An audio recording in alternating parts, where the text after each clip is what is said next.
السلام عليكم ورحمة الله وبركاته ودي تكبراتشو تملكاتشوچي بيالاچوبت እንደምን አላችሁልኝ እንደምን ቆያችሁኝ ያልኩኝ ያላህ ሰላም እዝነቱ ወይም ረህራሄውና በረከቱ ለሁላችሁም ይሁንና በዛሬው ዕለት በርዕሴ ላይ እንደምታዩትና በትላንትናው ዕለት እንደተስማማ ነው አንድ አልመሽሀድ የሚል ጣቢያ ላይ ወንድሜ መሐመድ አልዓሩሲ ከትራምፕ እና ከአብዱልፈታህ ሲሲ ጋር በተያያዘ ያደረጉትን ውይይት አጠር ያለ ፕሮግራሙን ሰርተን ኢንሻአላህ የተወሰነ ሰዓት ለውይይት አስተርፍላችኋለሁ።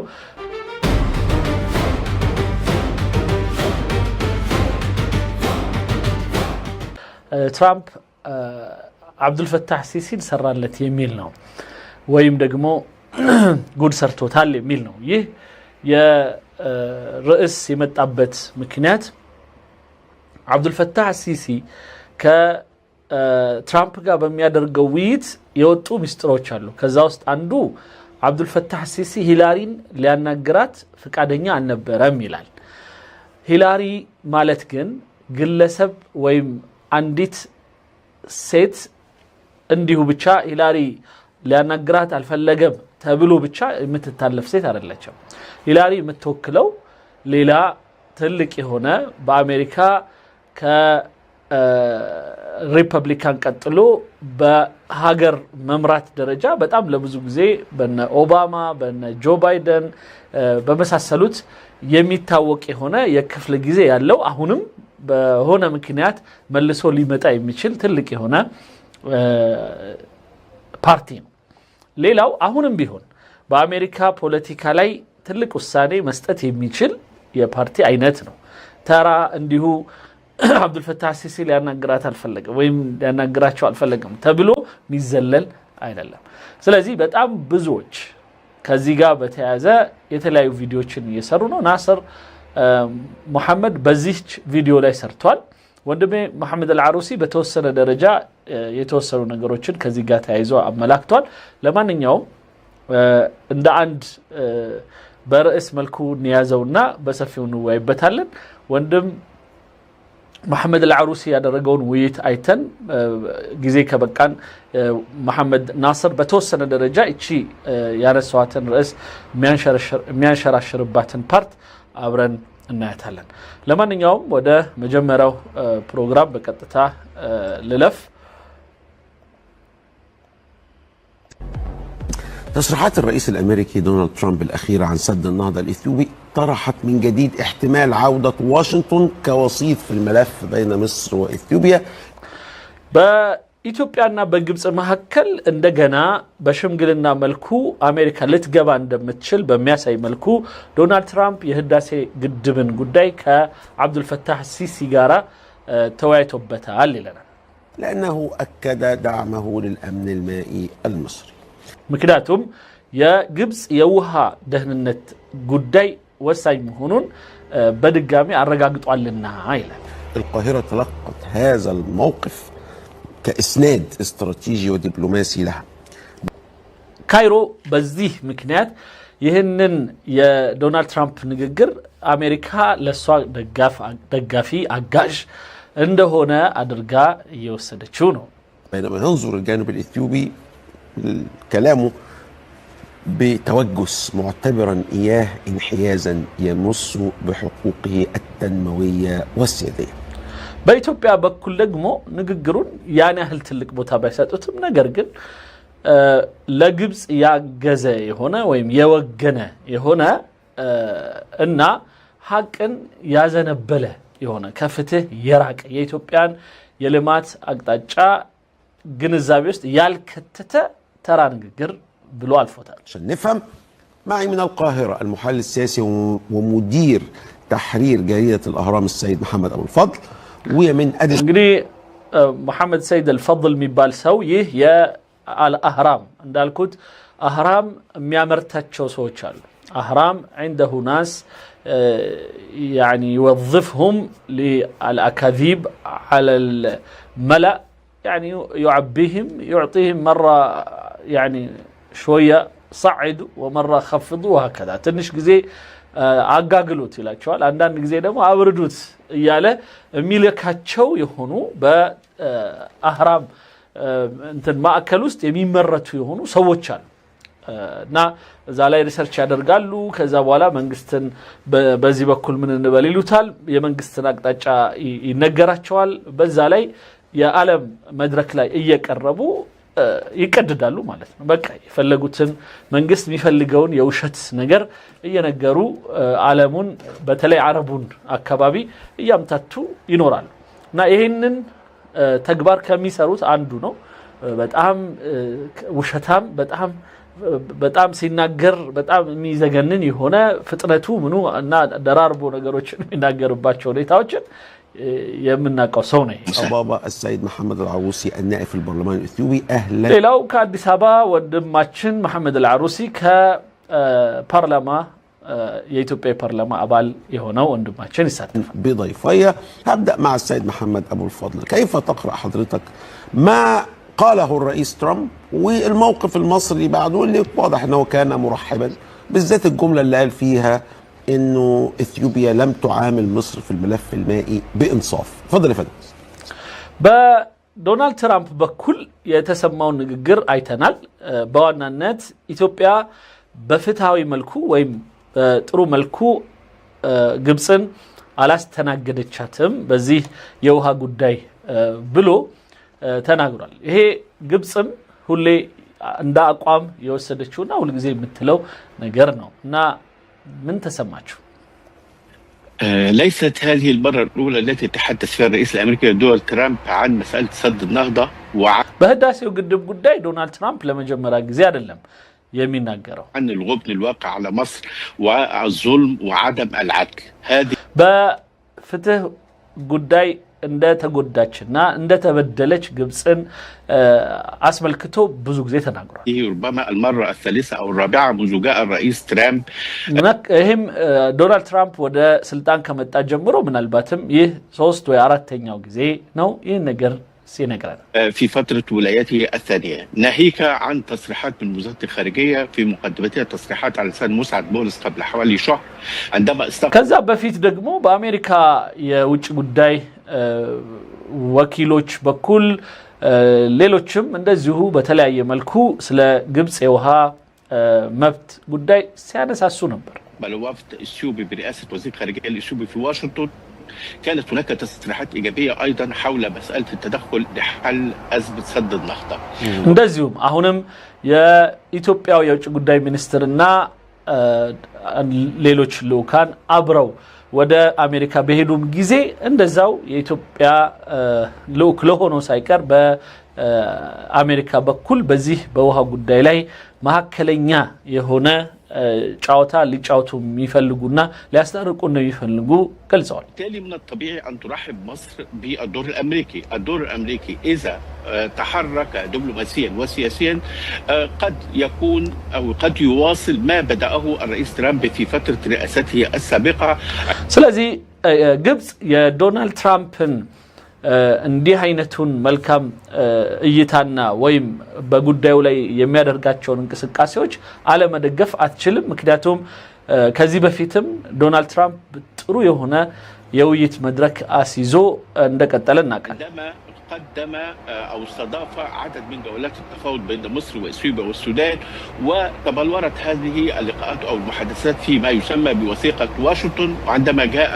أوان التوقيع في فبراير 2020 هي አሁንም ሁሉ ጊዜ የሚደጋገሙት በ2020 የዶናልድ ትራምፕ ቡድን ከኢትዮጵያ ከሱዳንና ከግብጽ ጋር ውይይት አድርጎ መጨረሻ ላይ የፊርማ ሰዓት ሲደርስ ኢትዮጵያ ጥላው የወጣችው የሆነ ነገር እንዳለ እናስታውሳለን نصرت أو تهربت أو لم تحضر أثيوبيا للتوقيع አመለጠች ወይም ደግሞ አልመጣች مصر في ذلك الوقت وبالتالي هناك نوع من أنواع التراكم السياسي والدبلوماسي لدى الإدارة الأمريكية برئاسة الرئيس دونالد ترامب فيما يتعلق بهذه المسألة ስለዚህ የዶናልድ ትራምፕ መንግስት በዚህ ጉዳይ ላይ አሰባስቦ ያስቀመጠውና ብዙ ጉዳዩ ላይ አንድ መፍትሄ ሊያመጣ የሚችልባቸው አቅጣጫዎች አሉ ብለን እናምናለን وفهم عميق جدا لجذور الأزمة وتداعياتها لكن እናም የዚህን ጉዳይ በጥልቀት እንደሚያቀው እና ያለውን ችግርም በደንብ እና ተግዳሮቱን የተረዳ እንደሆነ ይላል። ትራምፕ لا يعرف فين النيل اصلا እንኳን ጥልቅ የሆነ ነገር ሊያቅ ይቀርና ናይል የት እንዳለ ራሱ የሚያውቅ አይመስለኝም። أخشى ما أخشاه من نقطتين. النقطة الأولى تتعلق بتصفية الحسابات بين الرئيس ترامب والرئيس جو بايدن، لأن في كل مرة يتحدث وكأن جو بايدن هو الذي خرب المفاوضات وهو الذي قام ሌላው ዶናልድ ትራምፕ ንግግር ውስጥ የተረዳነው ነገር ደግሞ ሁልጊዜ ዲሞክራቶችን ሲወቅስ ይታያል በዚህ ጉዳይ ላይ። ያ ማለት ጆ ባይደን ነው በዚህ ጉዳይ ላይ ሲያበላሽ እና ጥፋት ሲሰራ የነበረው ብሎ ሲወቅሰው ይሰማል። وتقديم مساعدات مالية لإثيوبيا. ሌላው በዚህ የህዳሴ ግድብ ጉዳይ ላይ ራሱ የገንዘብ እርዳታ እንደሰጠም ሲነግረን ነበር። النقطة الأخرى أو التخوف الآخر أو الهاجس الآخر لدي كمراقب لهذا الملف هو يتعلق بالنظرة البعيدة لرئيس ترامب الملف السد النهضة والتي قد تتجاوز المسألة المصرية والإثيوبية. ሌላው የዶናልድ ትራምፕ እኔ የግል እይታዬ ደግሞ ከዚህ ከህዳሴው ግድብ ጋር ተያይዞ የዶናልድ ትራምፕ እይታ ከግብጽና ከኢትዮጵያም ያለፈ ነገር እንዳለው ይሰማኛል። علق بتصفية حسابات أيضا مع الصين. أنت تعلم أن الصين واحدة. ምክንያቱم ጉዳዩ ውስጥ የቻይናን እና ከቻይና ጋር በተያያዘ የሂሳብ የማወራረድ ጉዳይ እንዳለ ይሰማኛል። من كبرى الدول المستثمرة في إثيوبيا والتي ምክንያቱም ቻይና በኢትዮጵያ ከባድ የልማት ስራ ከሚሰሩት አካሎች አንዷ ስለሆነች أسهمت بالتمويل سد النهضة. እናም የህዳሴ ግድብን በመገንባት በመደገፍ ትልቅ ቦታ አላት። سبب استراتيجي لدى الصين في الصمت أو في القبول بمسألة تشييد سد النهضة، لأن إثيوبيا شيدت واحد من السدود العملاقة اسمه الممرات الثلاثة، وتشيد الآن واحد من السدود العملاقة الأكبر في العالم في التبت. هذا السد يعطي يمتد أولا إلى الهند وبنغلاديش. ሌላው የቻይና በዚህ የግድብ ሂደት ውስጥ በዝምታ የምታልፍባቸው ሁኔታዎች አንዳንዴም ኢትዮጵያን የመደገፍ ሁኔታዎች የምታሳይባቸው ነገሮች ከራሷ የቻይና ትልቅ በዓለም ትልቅ የሆነውን ግድብ ከመገደብና ይህም ውሃው ወደ ህንድና ባንግላዴሽ የሚሄድ ውሃ ላይ የምትሰራው ከመሆኑ አንፃር تريد إثيوبيا تريد الصين حق التملك فيما يتعلق بإنشاء السد بلا اعتراض من دول المصب. ይህ በተፋሳሽ ሀገሮች የግዴታ እውቅና ካልተሰጠው በስተቀር ግድብ አንገድብም የሚባለውን አስተሳሰብ ለመስበር ቻይናም ፍላጎት እንዳላት ይታያል ማለት ነው። هو نفس الحالة بالنسبة التي تريدها إثيوبيا. ምክንያቱም ይህ ለኢትዮጵያ በትክክል የሚስማማ አንደኛ ቻይና ራሷ የምትፈልገው ሐሳብ ነው። ኢትዮጵያም ደግሞ ይሄን ነገር ትፈልገዋለች። ስለዚህ አንድ ላይ የተስማሙበት የሆነ ሐሳብ ነው። አሁን እንግዲህ እኛን ሊያዋቀጥ ነው ማለት ነው ስራቸው። ሁልጊዜም ያው ሰሐረት ፍርዓውን ይፈርቁነ በይነ المرء وزوجه እንዳለው ቁርአን ላይ የአስማተኞች ስራ አንዱ ባልና ሚስት ማለያየት ነው፣ ጓደኞችን ማለያየት ነው፣ ወዳጅ ሆኖ እንደዚሁ ሀገራትንም ማለያየት ነው። ስለዚህ ቻይናና ኢትዮጵያን አሁን ለማጣላት የሚሄድበት ርቀት ይሁን ኢትዮጵያ የቻይና ድጋፍ አላት። ቻይና ግድቡን ደግሞ የምትደግፈው የምትሰራው የራሷን ግድብ ነገ የምታጠናቅቀውን የምትሰራውን ትልቁን በዓለም ላይ ያለውን ግድብ ነገ ምናልባት ህንድና ባንግላዴሽ ለምን ውሃ ላይ ወይም ወደኛ የሚመጣ ውሃ ላይ ለምን ሰራሽ ብለው እንዳይጠይቋት ከዚሁ አባል እያሰባሰበች ነው ያለ። كان من السهل جدا أن تتفاهم مع مصر وتعقد اتفاق ملزم مع مصر والسودان، لكنها تريد أن تثبت حقيتها في الاتفاق المنفرد في أي سدود يمكن أن تقيم. ስለዚህ ቻይናም ሆነች ኢትዮጵያ ዓላማቸው በአሁኑ ሂደት ምንም አይነት ግድብ ሲሰሩ የተፋሳሽ ሀገራት አወንታ ወይም ደግሞ እውቅና ግዴታ እንደሆነ ሊሰመርባቸው አይፈልጉም። ይሄ የነሱ አካሄድ ነው። هذه المرة تضطر إلى التفاهم مع مصر والسودان، وفي المرة القادمة قد تضطر للتفاهم مع دول جوار أخرى مثل كينيا. هناك يعني حسابات عالمية أو دولية لدى الصين ولدى إثيوبيا تفوق أو تتجاوز قانون الأنهار. ስለዚህ ጉዳዩ ከዚህ በኋላ ምናልባትም የውሃ ህግን ከመቀየር አቅጣጫ ሁሉ ሊታይ የሚችል ነገር አለ ማለት ነው። ይሄ ሁሌ እኔ የምላችሁ ነገር ነው። እኔ በጣም ደስተኛ ነኝ እንደውም እነሱ ራሳቸው ማንሳታቸው ማለት ነው። ስለዚህ እንደ አንድ ኬዝ አድርገን ልናነሳው እንችላለን እንደ ኢትዮጵያ ልክ ቱርኪያ እንደምትለው ማለት ነው። ምክንያቱም አሜሪካም ይመቻታል በኋላ ላይ ዞሮ ዞሮ እሷም ስለሚነካት ምክንያቱም ከሜክሲኮ ጋር ውሃ አላት ከካናዳ በኩል ይመጣላት ደግሞ ሌላ ውሃ አለ እሱን እንደምንም አቻችላ ይሄደች ነው ምክንያቱም ካናዳ ኦልሞስት የአሜሪካ አካል እንደሆነች የሆነ ጊዜ የሚመጡ አንድ ላይ የሚሆኑ ሁሉ ምናምን ነው የሚመስሉት እና ብዙ አይጨካከሩም ግን ወደ ሜክሲኮ ስንመጣ ግን ሜክሲኮ ማለት በጣም ብዙ ሀገር ተወሰደብኝ ብላ እንኳን ውሃ አይደለም ሀገር ተወሰደብኝ ብላ ክሌም የምታደርግ ሀገር ናት ስለዚህ ሜክሲኮ ጋር ያላትን የውሃ ጠብና አንዳንድ ልዩነቶች ኢትዮጵያ ልትፈታላት ነው እንደው የምትችለው ምክንያቱም ኢትዮጵያ ከተፋሳሽ ሀገር ጋር በተያያዘ ቀድሞ መብት ያለው የአመንጭ ሀገር ነው የሚል አመለካከት ስላለ ማለት ነው ኢትዮጵያ ላይ ይሄ ትክክለኛው አመለካከትም ነው ቱርኪያ የምትከተለው ነው እስካሁን ድረስ በነበረው የዓለም አቀፍ ምናምን ይያለው የውሸት ነገር የሚደሰኩሩት ነገር ኢትዮጵያን ወደ ኤንቲቢ ወደ ምናምን እንድትሄድ አድርጓታል እስካሁን ኤንቲቢዎች ግን ለኢትዮጵያ የሚያዋጡት አንዲት ጠብታ ውሃ የለም ስለዚህ እነሱ የራሳቸው ስምምነት ያደርጉ ኢትዮጵያ ለራሷ ሌላ ህግ ያስፈልጋታል እና ያን አይነት ድፍረት ልታመጣ የምትችለው እነ ቻይናን እነ ሩሲያን እና አሜሪካን ይዛ ነው ስለዚህ ሰውየው ጥሩ ነው ያሰበው ማለት አሜሪካ ሌላው ቀርቶ ጉዳዩን አስፍታ ሄዳ ከቻይና ጋር ከምን ጋር ከዓለም አቀፍ የውሃ ጋር ልታያዝ ይችላልች ግን ዞሮ ዞሮ ራሷም ይነካታል እና ብዙም አያዋጣም يستوجب التفاهم مع دول المصب ما تريده اثيوبيا هو ما تريده الصين وانا اخشى ስለዚህ ኢትዮጵያና ቻይና የሚፈልጉት ጉዳይ አንድ አይነት ነው ያለ ነው peace be with you my good brother be kind በጣም አመሰግናለሁ ለሱፐር ቻት ድጋፍህ ላንተም እንደዛው ሰላም መኝልሃለሁ ወንድም አለም thank you أخشى أن يكون الرئيس ترامب يلمح إلى رغبته في إحراج الصين وإحراج الدولة المصرية التي لديها علاقات جيدة جدا مع الصين أنت سلازي أهون لاي دونالد ترامب عندنا عبد الفتاح السيسي نم እንደዚሁ ኢትዮጵያንም ነው እዚህ ጋር እየወቀሰ ያለው ይላል ሁለቱንም ኮርነር ውስጥ ነው ከተታቸው ምክንያቱም ይላል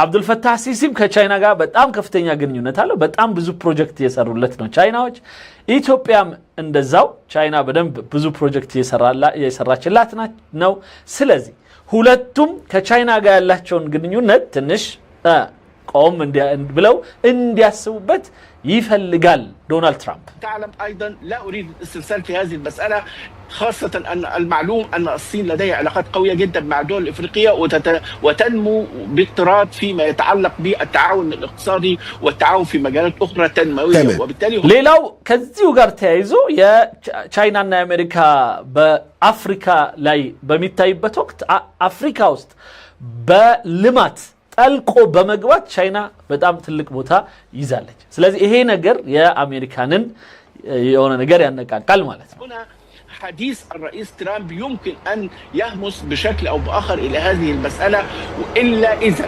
تحرك بشكل فوري كما ذكرت لك هذه المرة ስለዚህ አሁን ላይ ዶናልድ ትራምፕ በጣም በኃይለኛው ከፍ ብሎ ካልተንቀሳቀሰ በስተቀረ ይሄ ጉዳይ ብዙም ይሄን ያህል የሚፈልገውን ያህል ውጤት ያመጣል ብለን አናስብ